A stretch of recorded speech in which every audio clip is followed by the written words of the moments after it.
xiinxalaan siyaasaa obbo Jawaar Mohammad waraanni bilisummaa Oromoo jaalmarroon hoogganamuu fi obbo Hamzaa Booranaa magaalaa Moyyaalee guutummaatti Somaaleedhaaf kan kenne ministeera muummee Itoophiyaa Abiyyi Ahmad ta'uu walii galu. Faallaa kanaa garuu qondaalli bilchiginnaa obbo Ibsaa Naga'oo magaalaan Moyyaalee Somaaleedhaan akka fudhatamte amananis dhimma kana mootummaan federaalaa Abiyyiin hoogganamu ammallee quba akka hin qabne barreessa. Ibsaa Naga'oo yeroo ammaa kana mootummaa Itoophiyaa waliin kan hojjetu ta'us dhimma kanaan mootummaa isaatti mufatanii akka jiran, kanaaf immoo Shimallis Abdiisaatii fi Abiyyi Ahmadiif ergaa addaa qabu.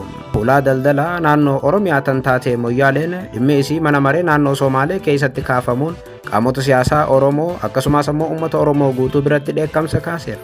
Waggoota dheeraadhaaf magaalaa tana fudhachuuf hamoommataa kan ture mootummaan naannoo Somaalee guyyoottan dabree mana maree irratti yaa'ii gaggeesseen magaalaan Moyyaalee teenyaa jechuun akka mirkaneeffate bal'inaan gabaafame. Ashama akkam jirtu daawwattootaaf hordoftoota Aanolee Global Media. Kun Aanolee Global Media isa yeroo baay'ee oduu hojjechuudhaan beekamudha. Har'a immoo qophii addaa tokko qabannee dhufneeti jirra. Qophii keenya har'aatis dhimma magaalaa Moyyaalee irratti xiyyeeffanna. Ulaa daldalaa naannoo Oromiyaa akkasumas immoo isii addunyaaf Oromiyaa wal qunnamsiiftu Moyyaaleen tibbana naannoo Somaaleetiif kennamteetti jedhame. Dhimmi kun hawaasa Oromoo akkasumas qaamota siyaasaa Oromootii fi qaamota garaagaraa biratti dubbii ijoo ta'eera. Dhimma kana irratti namoota siyaasaa akka Jawaar, Hamzaa Booranaa, waraana bilisummaa Oromoo akkasumas immoo namoonni siyaasaa bilchiginnaa akka Ibsaa Naga'oos yaada isaanii kennataniiru. Dhimma magaalaa Moyyaalee irratti ergaan Jawaar, waraana bilisummaa Oromootii fi Hamzaa Booranaa wal fakkaata. Faallaa kana ammoo ergaan qondaala bilchiginnaa adda ture. Waa'ee magaalaa Moyyaalee jarri maal jedhanii akkasumas ammoo magaalaan Moyyaalee akkamiin fudhatamtee fi haala amma daangaan Oromiyaa keessa jiru irratti sagantaa addaa qopheessineerra. Kallattumaan gara guutuu gabaasa kanaattiin isin qajeelcha. Jalqaba irratti naannolee Itoophiyaa keessaa naannoon Somaalee naannoo bal'oo yoo taatu, faallaa kanaa naannolee Itoophiyaa keessaa uummata xiqqaa qabdi jedhama. Naannoon Somaalee gama biraatiin naannolee Itoophiyaan qabdu keessaa daangaa dheeraadhaas naannoo Oromiyaa faana qooddatti.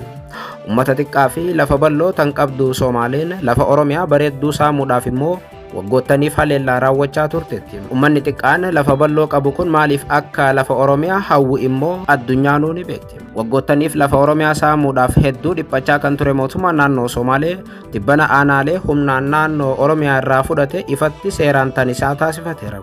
Tarkaanfii naannoon Somaalee fudhate kana hordofee hiriirri mormii hundi Oromiyaatti dho'eera. Guyyoottan dabree magaalaa Moyyaalee dabalatee aanaaleen Oromiyaan qabdu heera biyyattii gubbaa kan jiran guutummaatti diigamuun kan Somaalee ta'uu miidiyaaleen naannoo Somaalees kan mootummaa Itoophiyaas mirkaneessan. Kanaanis guyyoota lamaa oliif yaa'ii isaa gaggeessaa kan ture manni maree naannoo Somaalee ifatti aanaalee 14 kan isaa hin turre kootaasifadheeraa jedhe.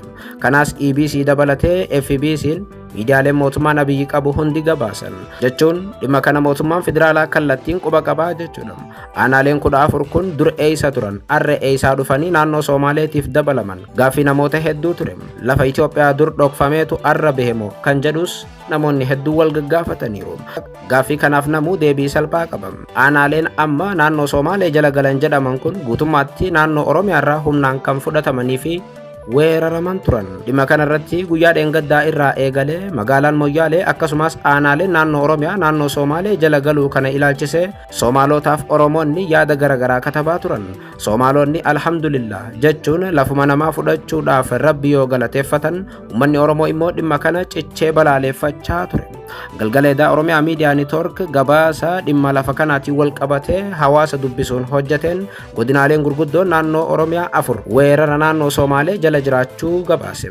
Godinaaleen kunneenis Harargee lamaan, Booranaaf Baalee akka turan gabaasni Oromiyaa Miidiyaa Niitoork kun ni agarsiisa. Akka gabaasa kanaatti fakkeenyaaf Harargee bahaa irraa qofa aanaan Cinaqsan araddoota baay'ee dhabaa jira. Gama biraatiin godinni Baaleetis aanaalee hedduu dhabeera.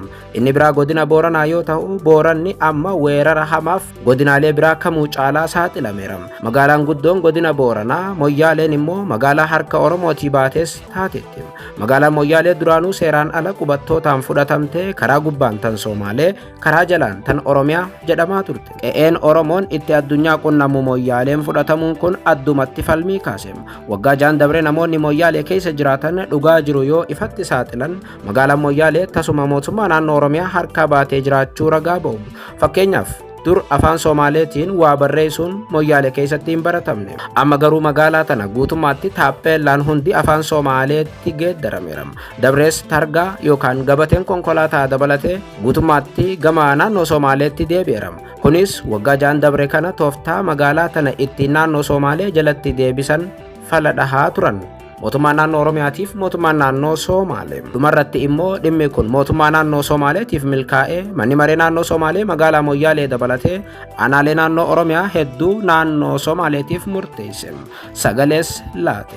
Haala kanaan dhimmichi falmii kaasee haga Oromoon hiriira baatuutti geesse. Murtee mana maree naannoo Somaalee kana hordofee qaamonni siyaasaa Oromoo maal jedhu? Jawaar waraana bilisummaa Oromoo ibsaa naga'oof Hamzaa Booranaa. Waa'ee magaalaa Moyyaalee dhimma Booranaa fi Oromoota kutaa tokko qofa otoo hin taane Oromoota guutuu kan ilaallatudha jedhu. Hayyoonni siyaasaa Oromoo magaalaan Moyyaalee Somaaleedhaaf murteeffamteetti jechuu hordofee dhimma kana irratti barreeffama dheeraa kan barreessan nama siyaasaa qondaala KFO obbo Hamzaa Booranaati. Dhalootaan Boorana kan ta'an Hamzaa Booranaa dhimma Moyyaalee irratti yaada isaa yoo kennu akkanaan jalqaba. Waldhibdee naannoo Oromiyaatii fi Somaalee jidduu jiru ammatti kaasuun maaliif barbaachise jechuun gaaffiin eegala Hamzaa Booranaa. Waldhibdeen daangaa naannoo Oromiyaatii fi Somaalee jidduutti yeroo dheeraaf ture jedha Hamzaan.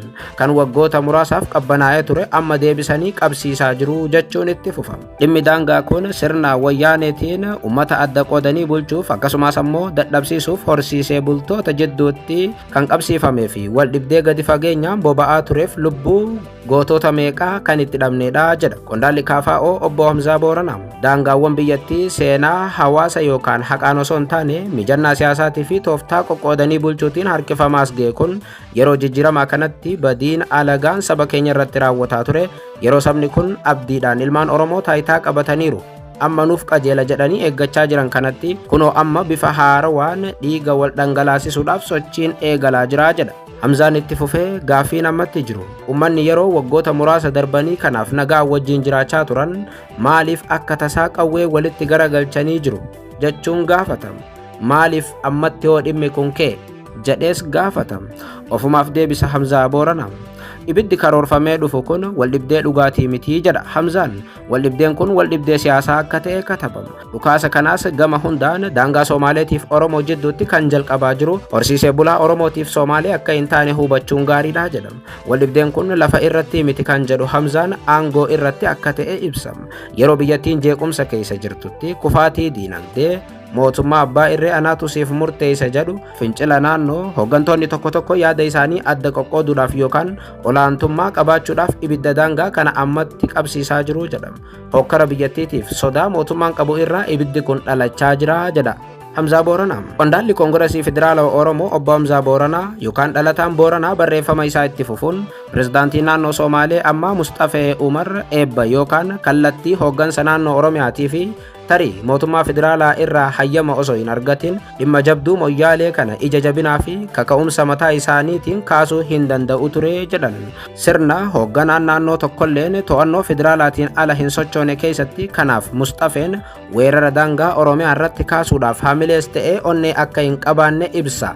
Hamzaa Booranaa jechuun kallattumaan guutummaatti ajaja Shimallisii fi Abiyyi malee dhimma Moyyaalee Mustafeen kaasuu hin danda'u jedha Hamzaa Booranaa. Gaaffiin lammiin hundi gaafachuu qabu waraana oomishame kana duuba maaltu jira kan jedhuudha jechuun kan itti fufu Hamzaa Booranaa. Dhimma kanaafis ofumaaf deebisama. Jijjiiramni tibbana magaalaa Moyyaalee bakka naannoon Oromiyaa gar tokkoon gara naannoo Somaaleetti dabarfame jedhamee odeeffamu murtee birookiraasiitii miti jedha. Kun gantummaadha jechuun itti dabalama. Lafti sun qalamaan osoo hin taane dhiigaan kabajamtee wareegama dhiiga gootota ilmaan Booranaatii fi ilmaan Gabraatiin tikfamtee as geettee jedha Hamzaa Booranaa. Gatii wareegama sanaa Finfinnee keessatti waraqaadhaan barreessuun hin danda'amu kan jedhu Hamzaan qondaalli kamiyyuu lafa dhiiga wareegamtoota keenyaatiin kabajame ittiin daldaluudhaaf mirga seeraa abadan hin qabu jedha. Ergaa uummata Oromootiif yoo dabarsu dammaqaa ta'a beekaa ta'e kun lola bakka bu'ummaadhaan gaggeeffamudha yookaan proxy war isa jedhamudha. Kun lola ummataatii miti jedha qondaalli KFO kun. Rasaasni daangaa Harargee Baaleef Boorana irraa dhukaafame horsiisee bultoota irratti miti kan jedhu Hamzaa.